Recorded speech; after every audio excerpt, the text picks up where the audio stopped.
welcome to segmen Petualangan Pengetahuan.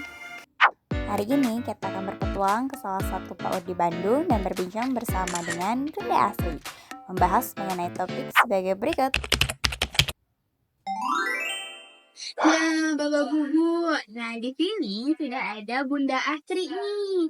Bunda Asri, kita mau ngobrol-ngobrol seputar kepaudan boleh ya? Boleh dong. Bunda Asri kan udah punya anak ya, kebetulan Asri punya putra ya. Nah, Usianya berapa tahun nih kalau boleh tahu? 5 tahun setengah. 5 tahun setengah ya. Bunda Asri kalau boleh tahu putranya ini sudah TK atau PK. masuk TK berarti ya? Kelas A mau naik ke Kelas A masuk kelas B ya. Kira-kira nih kalau boleh tahu mulai usia berapa nih putranya mulai dimasukkan ke sekolah gitu. Mulai bersekolah tuh usia berapa? mulai sekolah. Kalau sekolah yang non formal itu mulai dari 6 bulan. Tapi kalau yang formal itu dari mulai 2,5 tahun. Dari mulai 6 bulan ya Bunda Mm-mm. Asri sudah mulai bersekolah. Mm-mm. Bunda Asri, kalau boleh tahu nih, gitu, apa sih yang menjadi pertimbangan Bunda Asri saat itu memasukkan putranya sekolah di usia 6 bulan? Pertimbangannya karena saat itu kan saya masih kerja ya. Kalau misalkan kerja itu jadi saya kurang nih bermain sama anak. Terus pas pulang, pas mau main, ya biasanya udah capek, udah nggak bisa mikir biasanya. Mau main apa gitu, bingung, mana anak kan masih kecil ya. Cuman akhirnya saya memutuskan untuk ya udah cari aja deh sekolah bayi gitu. Betul, aku nemu ada baby class kayak gitu. Nah, kalau baby class itu kan sebenarnya bukan yang belajar kayak matematika gitu ya, komputer nggak lah yang bulan gitu kan. Jadi itu lebih belajar ke motorik, stimulasi motoriknya gitu. Nah, jadi kalau misalkan stimulasi motorik itu kan apa ya? Saya sendiri bisa belajar. Maksudnya saya masukkan itu adalah supaya saya sendiri bisa belajar, kemudian juga saya bisa dapat ide-ide nih buat di rumah main. Karena sekolahnya itu nggak yang tiap hari, itu cuma 2 minggu sekali. Dan kebetulan di weekend. Jadi ketika saya libur nih kerja, itu saya bawa anak saya ke sana, saya ikut di dalamnya. Nah, jadi saya lihat ini, oh kayak gitu mainannya, oh nanti bisa deh kayaknya di rumah. Jadi kayak gitu. Jadi lebih kayak sayanya juga yang belajar gitu, nggak cuman ngapain anak aja. Jadi sebenarnya yang diterapkan itu pada saat usia 6 bulan itu sekolahnya adalah tentang motorik gitu ya. Iya. Motorik kasar, motorik halusnya. Jadi kayak main aja gitu. Lebih ya stimulasi kayak jari tangannya, kakinya gitu, kayak nginjak pasir, nginjak apa sih? Bukan batu, kacang-kacangan, terus air, terus juga apa sih yang lengket-lengket gitu. Slime kayak gitu ya. Yang kayak gitu-gitu. Halo Bunda Bendi, nah ini dia permainan motorik halus yang dimaksud oleh Bunda Asri. Terus pada saat itu putra dari Bunda sendiri merasa happy kah atau misalkan kaget dengan ketemunya banyak orang seperti itu atau gimana responnya? Nah, kayaknya nih ya, kayaknya kalau aku tuh kayaknya ekstrovert. Jadi dia tuh kalau banyak orang malah dia seneng. Cuman yang dia waktu itu tuh yang dia takutin itu adalah main kotor-kotoran. Ada tuh, ada satu permainan yang anak aku tuh dimasukin ke semacam kayak slime gitu ya, tapi itu warna-warni. Nah, terus dia kayak yang disuruh pertama suruh dipegang dulu. Dia nggak mau. Terus kata missnya kayak injek aja, diinjekin dia naik lagi kakinya. Jadi dia kayak takut gitu. Tapi Kayak tapi jijian. sejauh itu have fun ya anaknya kalau nggak main kotor-kotoran gitu yang lain-lainnya senang Senang-senang aja. Happy aja. jadi walaupun masuk sekolahnya itu usia 6 bulan tetap ngerasa happy ya gitu. Iya. Have fun aja gitu sekolahnya bukan sekolah yang harus menuntut gimana gimana enggak dibikin have fun aja. Nah sekarang kan udah usianya 5 tahun ya berarti. Nah di usia 5 tahun ini berarti kan sudah masuk usia PKA ya betul. Iya. Masih PKA ya. Mau naik ke kelas. TKB.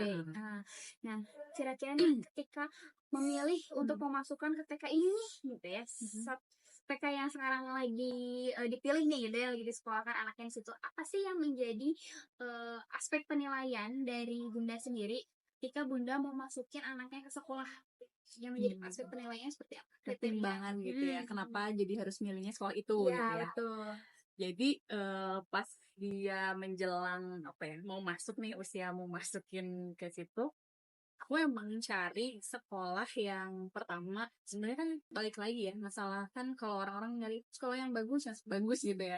Sebenarnya bagus atau enggak itu kan tergantung kita ya. Maksudnya tergantung visi misi keluarga kayak gitu. Jadi pertimbangan yang pertama adalah sesuai nggak sih sama harapan kita sebagai orang tua gitu. Kalau saya sama suami itu memang pengennya yang karena ini dasar ya. Kalau Pak Udi itu kan Pak Udi ya TK gitu ya.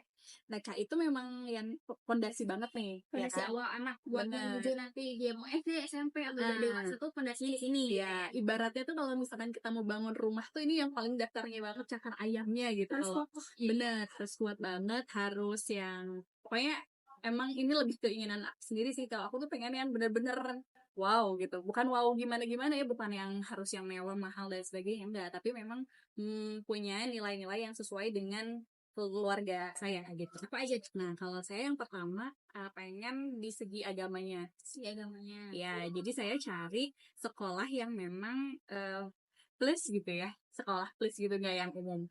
Cuman saya juga karena ini kan anak usia dini ya, Betul. nggak mungkin kok kan dicekokin yang gimana-gimana. Jadi saya tuh lebih cari sekolah yang memiliki karakter Islami. Jadi lebih ke pembiasaan kayak gitu. Karena kan kalau anak kecil mah ya masih belajar kayak gitu, lebih ke pembiasaan kan sebenarnya. Membentuk atau ya membentuk itu kan lewat pembiasaan-pembiasaan. Itu satu. Terus yang kedua jarak sih kalau aku. Jarak sekolah dari rumah ya. Karena kan anak kecil ya pasti dia masih butuh banyak istirahat. Ya, Kasihan pastinya. kalau kelamaan di jalan seperti itu ya. Benar. Jadi saya cari yang sekitaran gitu. Setelah itu baru lihat sekolahnya, masuk ke dalam, cari fasilitasnya. Fasilitas dari sekolah. Yang ya yang menurut saya dari segi bangunan aman buat anak-anak gitu kan. Terus juga dari segi fasilitas pembelajaran mungkin ya kayak gitu. Terus juga saya tanya-tanya juga nih kurikulumnya seperti apa gitu. Apakah kira-kira menurut saya karena kan kalau anak kan kita yang lebih tahu ya, orang tua yang lebih tahu nih kira-kira ini bakal memberatkan buat anak kita atau enggak. Jadi terus metode pembelajaran tuh kayak gimana sih? Cocok Apakah nggak sama anak aku gitu ya. gitu menyenangkan atau misalkan mereka udah dicepokin rumus-rumus? Nggak mungkin sih Wah, ya. rumus apa itu? Iya iya. Jadi kayak gitu sih kalau aku lebih kayak cari-cari tahu dulu itu. Terus gimana nih nyaman atau enggak? Jadi kalau saya sih ya, ini mungkin sedikit tips ya. Kalau nyari sekolah itu jangan ikutan pas lagi open house.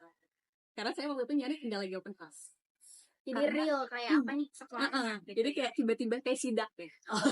Kalau saya tiba-tiba datang terus mau lihat dong ini gimana-gimana. Jadi kan emang nggak mereka persiapkan gitu ya.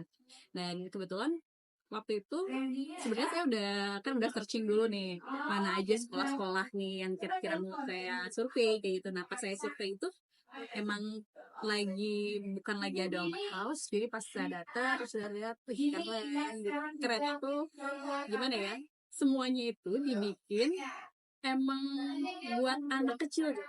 Sampai kayak toilet kan biasanya toilet tuh kalau toilet normal kan jadi si anak tuh harus naik lagi gitu ya, anak kecil gitu itu enggak, jadi bisa ada yang semini itu gitu emang. Terus tangga itu dibikin aman buat anak, semuanya serba kayak lucu gitu menurut saya.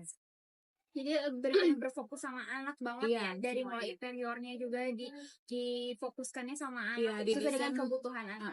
aman intinya. Satu sih yang pertama sih aku lihat keamanannya kayak gimana. Kalau anak main tuh aman atau enggak gitu. Dia namanya anak kecil pasti nggak bisa diem kan. Iya betul. Jadi kita emang harus yang ini aman. Terus yang kedua saya lihat gurunya kayak gimana, ramah-ramah atau enggak gitu. Iya betul. Karena kita perlu ya komunikasi antara orang tua juga sama gurunya kayak gimana. Dan Karena perkembangan anak kita nih gimana gitu, di rumah kayak gimana, di sekolah kayak gimana. Kadang di rumah sama sekolah beda ya Bun ya kadang. Iya beda si anak itu kadang suka. Tapi kebetulan sih kalau anak aku nggak terlalu jauh beda. Tapi kalau dengar kadang kan suka sharing sama ibu atau ibu yang lain gitu ya.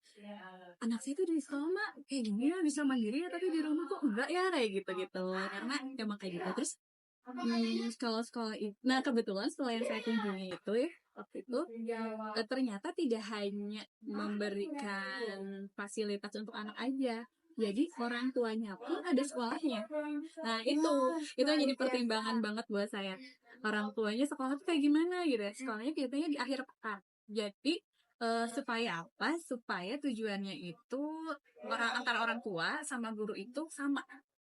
Selaras apa yang diajarkan kepada Iya. anak. Oh, luar biasa. Jadi kan istilahnya tuh apa yang kita harapkan itu bisa tercapai bersama ya. Karena kan antara orang tua sama guru tuh harus benar-benar bersinergi supaya si anak teh dapat perlakuan yang sama. Pendidikan di rumah sama pendidikan formalnya itu sama gitu ya. Betul. Mengerucut jadi Hmm. pendidikannya. Jadi memang harus satu visi kan antara kita orang tua sama guru di sekolah gitu. Karena terus juga yang saya suka itu dari sekolah itu memang bagus banget komunikasinya. Jadi kalau saya kan nggak tahu sih kalau yang lain ya. Kalau saya tuh menyekolahkan anak itu bukan berarti melepas tanggung jawab saya kepada pihak sekolah ya.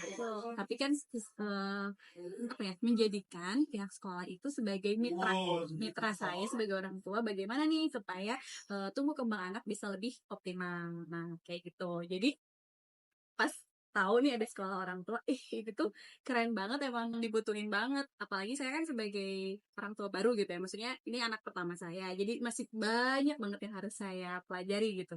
Dan di sini saya difasilitasi, jadi wow gitu, terima kasih sekali, itu keren banget sekolahnya.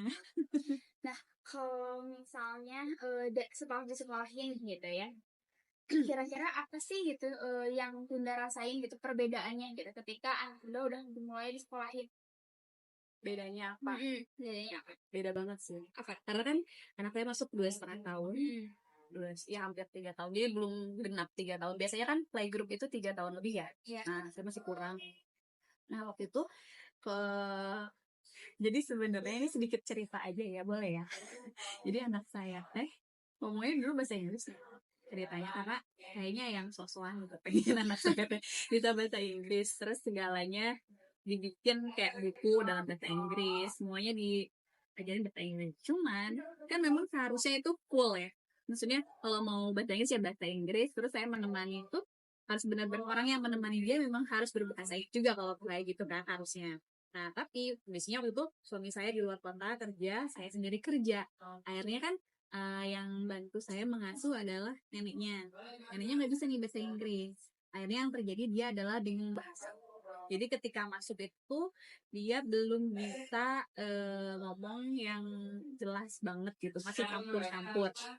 Tapi setelah masuk ke sini, tapi kalau untuk sosialnya, karena kan kalau di sekolahnya itu ada psikolognya juga ya. Kalau segi sosialnya dia bisa mengimbangi, dia bisa bersosialisasi, tapi dengan gayanya dia sendiri. Cuman kalau masalah ngomong emang nggak bisa jelas gitu, belum bisa dipahami sama teman-temannya. Tapi aneh ya kalau anak-anak gitu kadang sesama anak itu kayak ngerti aja. Padahal kita kalau orang tua kan kayak dia ngomong apa kadang gitu ya. Tapi kalau miskom ya. Kalau anak tapi kalau sama temennya bisa kayak nyambung aja gitu. Nah, dengan itu pun sebenarnya terbantu banget. 6 bulan setelah saya memasukkan anak saya ke situ, dia lebih banyak bahasanya. Terus karena hal itu juga saya kan konsultasi ya. Jadi enaknya di sekolah ini memang kita bisa konsultasi terus nih, mau sama ibu guru, mau sama psikolog itu udah sangat difasilitasi. Jadi saya tanya gimana nih baiknya buat anak saya. Terus katanya kalau misalkan mau kayak gitu, jadi 2 bahasa. Jadi saya ngomong dulu bahasa Inggris, terus ngomong bahasa Indonesia supaya dia punya kosakata yang lebih banyak. Dan setelah 6 bulan itu ternyata emang berubah banget. Anak saya udah banyak banget kosakatanya. Berarti selain dari kosakata juga tadi nambah kosakata, terus gitu ya dari segi sosial juga ada perubahan gitu ya. Itu yang dampak dari anaknya disekolahkan. Jadi kan sekarang anaknya 6 bulan nih, usia 6 bulan disekolahkan gitu kan. Maksudnya berarti non formal ya pendidikan apa? Pendidikan non formal ya. Nah, terus udah gitu anaknya PAUD dulu berarti PG dulu, playgroup dulu. Usia 2,5 tahun. Kemudian lanjut ke TKA. Sekarang masih di TKA. Iya, karena kalau anak saya ini TKA-nya jadinya 2 tahun. Apa tuh? Kenapa pengennya TKA-nya 2 tahun, Bang? Juga masuk TKB aja deh. Iya, mungkin saya salah satu orang tua yang agak aneh ya. Kan kalau orang tua yang lain tuh pengen anaknya naik kelas. Kalau saya itu anak saya nggak naik ke kelas B tahun lalu itu bukan dari pihak sekolah, tapi saya sendiri yang minta. Agak aneh ya. Jadi saya kan selalu dapat laporan ya. Laporannya itu kalau di sekolahnya kakak itu ada laporan mingguan sama laporan apa sih, semesteran gitu. Nah, di mingguan itu biasanya saya pantau. Jadi sekolah itu kan di awal minggu mereka kasih tuh seminggu itu mau belajarnya apa. Ada poin-poin apa yang akan dipelajari. Terus di akhir minggunya ada laporannya. Kalau saya lihat, kalau saya baca gitu, kayaknya masih ada yang kurang-kurang. Dari laporan pembelajarannya. Iya, tapi di laporan pembelajarannya nggak yang anak ini kurang ini enggak ya, nggak kayak gitu. Cuman Dari poin-poinnya gitu 1 sampai 10 baru berapa kayak gitu. ya, jadi baru sebenarnya perasaan saya aja lebih ke kayak gitu. Terus saya juga punya buku kayak checklist milestone anak gitu ya. Panduannya. Yang saya punya terus iya dia masih kurang nih ini kayak misalkan dia itu masih belum bisa berjalan di papan titian gitu, catatan dari gurunya kayak gitu-gitu. Nah, terus itu kan motorik ya.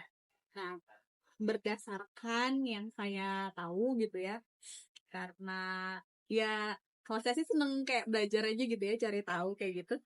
Kan sebenarnya yang utama itu adalah motorik ya.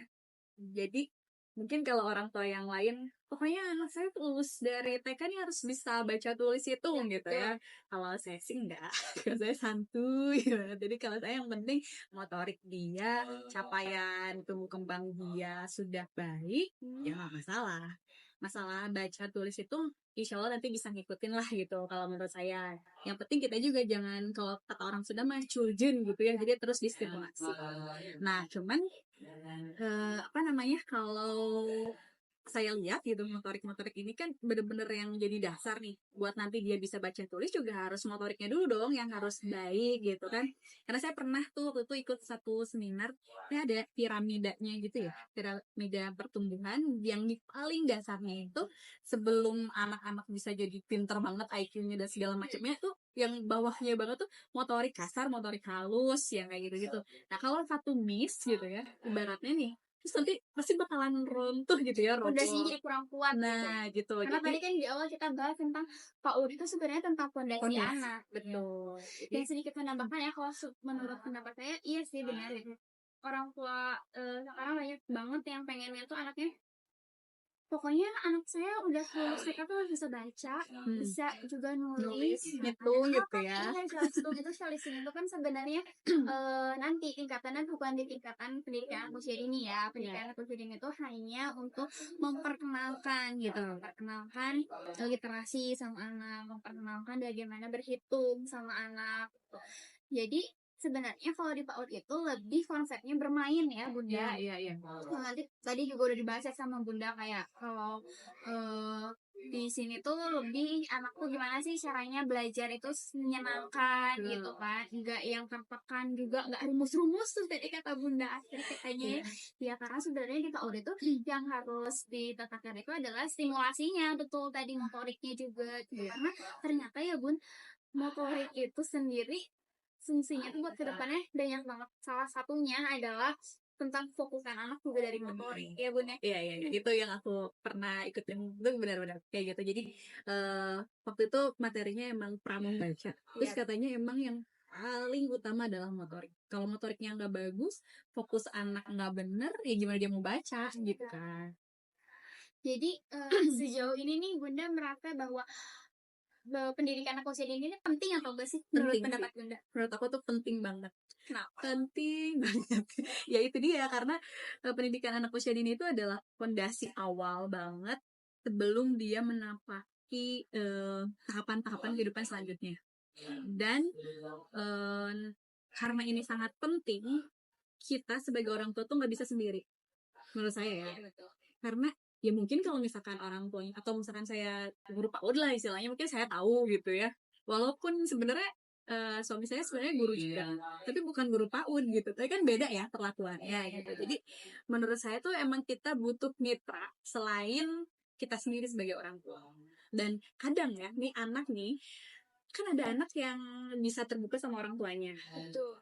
Ada juga yang enggak. Tapi memang sih itu balik lagi ke bagaimana kedekatan antara anak dengan orang tua. Bondingnya gitu ya. Betul. Tapi ada saatnya kan anak itu merasa marah mungkin atau kesel nih sama orang tua gitu. Kecewa gitu Iya. ya. Dia butuh tempat lain kan untuk mengadu. Nah, dan sekolah bisa menjadi salah satunya kalau menurut saya. Karena tadi Bunda bilang komunikasinya nih guru-gurunya gimana nih, kalau lihat sekolah tuh pemilihan sekolah tuh gimana nih guru-gurunya gitu kan. Karena mungkin ya dari situ gitu gimana kita bisa berkomunikasi sama guru-gurunya ketika ada masalah di rumah, gurunya cerita ke gurunya menanggapinya kayak gimana, kembalikan dikomunikasikan lagi sama orang tua. Iya, betul. Tuh gitu Bunda Bundi. Sama mungkin sedikit lagi ya nambahin. Kayak kalau misalkan kita sebagai orang tua doang ngurus anak PAUD, karena emang banyak banget kan orang tua, teman-teman aku pun gitu ya, banyak yang masih berpikiran bahwa ih ngapain sih sekolahin anak TK mahal-mahal gitu ya, buang-buang uang aja, orang di TK tuh cuman makan sama main nyanyi-nyanyi gitu doang kan. Banyak banget tuh yang kayak gitu. Nah, kalau menurut saya karena memang anak seusia itu bermain adalah belajar gitu kan. Mereka itu belajar dari berbagai macam, lewat mendengar, lewat meraba, pokoknya segala macam Explore apapun gitu ya, ya. betul, eksplorasi itu adalah belajar buat mereka gitu ya. Pengalaman pertama mereka dari apa yang mereka belajar dari pengalaman pertama mereka, apa yang mereka temukan seperti itu ya Bunda. Iya, itu satu. Kemudian yang berikutnya adalah kita itu sebagai orang tua kadang merasa sudah paling benar. Karena kita, itu kan anak saya gitu ya. Saya tahu kok anak saya gini-gini. Nah, hal-hal semacam ini yang bikin biasanya kita jadi lost. Kita lost, maksudnya lost tuh kayak kita nggak sadar nih sebenarnya ternyata ada nih yang kelewat nih checklistnya gitu ya. Tumbuh kembangnya ada yang terlewat. Tapi dengan adanya sekolah biasanya, bukan biasanya, berdasarkan pengalaman saya gitu ya, itu sangat membantu banget. Jadi kan emang kalau di sekolahan kita ya, tapi saya nggak tahu sih sekolah lain mungkin sama ya. Kalau di sekolah anak saya itu ada kayak deteksi dini tumbuh kembang anak, atau di DTK gitu kalau nggak salah namanya.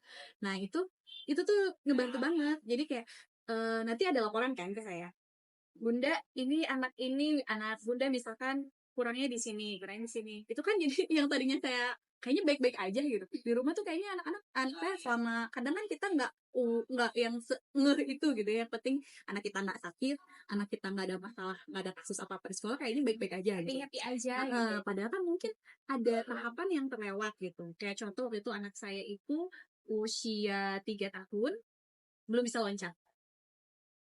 Saya ngelihatnya kayak biasa aja, mungkin dia takut aja. Padahal kan Juga bisa. gitu. Padahal kan sebenarnya itu udah kelewat tuh, udah mulai red flag sebenarnya. Jadi dari situ saya, oh iya benar, sekolah itu bisa jadi kayak apa ya? Pengingat juga gitu buat Reminder kita.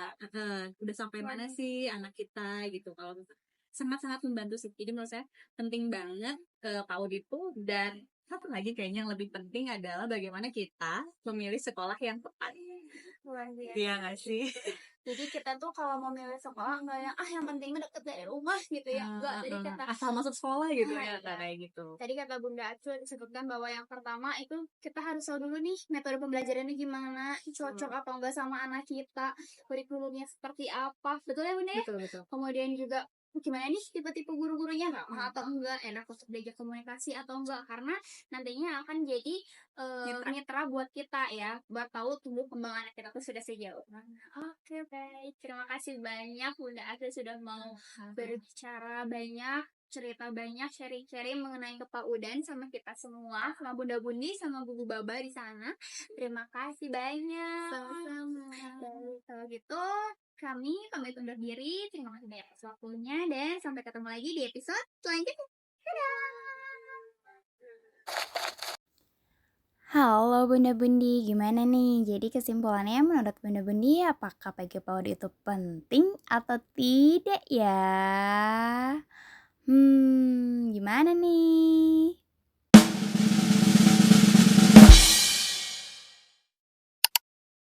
Yaps, jawabannya adalah penting. Jadi, menurut Bunda Astri, pendidikan anak usia dini itu sangatlah penting karena sekolah bisa menjadi sebuah mitra di mana bertujuan untuk mengembangkan berbagai aspek pada anak usia dini. Di mana pendidikan anak usia dini juga adalah sebuah fondasi awal bagi anak menuju kehidupan selanjutnya. Nah, selain itu, Bunda Asri juga berbagi tips nih Bunda-Bundi mengenai cara pemilihan sekolah.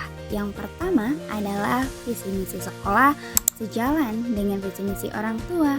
Karena akan menjadi apa anak kita, itu kita yang tentukan. Dan sekolah adalah sebagai mitra orang tua. Yang kedua, fasilitas yang memadai. Jadi, fasilitas anak itu harus sangat didukung oleh sekolah, baik dari keamanan juga kenyamanannya. Yang ketiga, kerjasama antara guru dan juga orang tua. Guru dan orang tua harus dapat bekerja sama dan mengkomunikasikan apa saja sih kebutuhan anak, kekurangan anak, dan apa yang harus terus diasah oleh si anak. Yang keempat adalah jarak sekolah. Jarak sekolah alangkah lebih baiknya jangan sampai terlalu jauh Bunda-Bundi karena khawatir anak terlalu lelah. Dan yang terakhir adalah pemilihan kurikulum dan metode pembelajaran yang sesuai untuk anak. Terima kasih. Nah, Bubu Baba, kira-kira Bubu Baba penasaran gak sih yang tadi kata Bunda Asri, sekolah yang pertama kurikulumnya bagus, kemudian juga ada psikolognya, ada juga guru-gurunya yang bisa berkontribusi menjadi mitra bersama orang tua dengan menjalankan komunikasi yang baik, kemudian juga berfokus pada pendidikan anak yang mana mengepentingkan bermain sambil menstimulasi perkembangan anak. Kira-kira sekolahnya apa ya? Kita intip ya.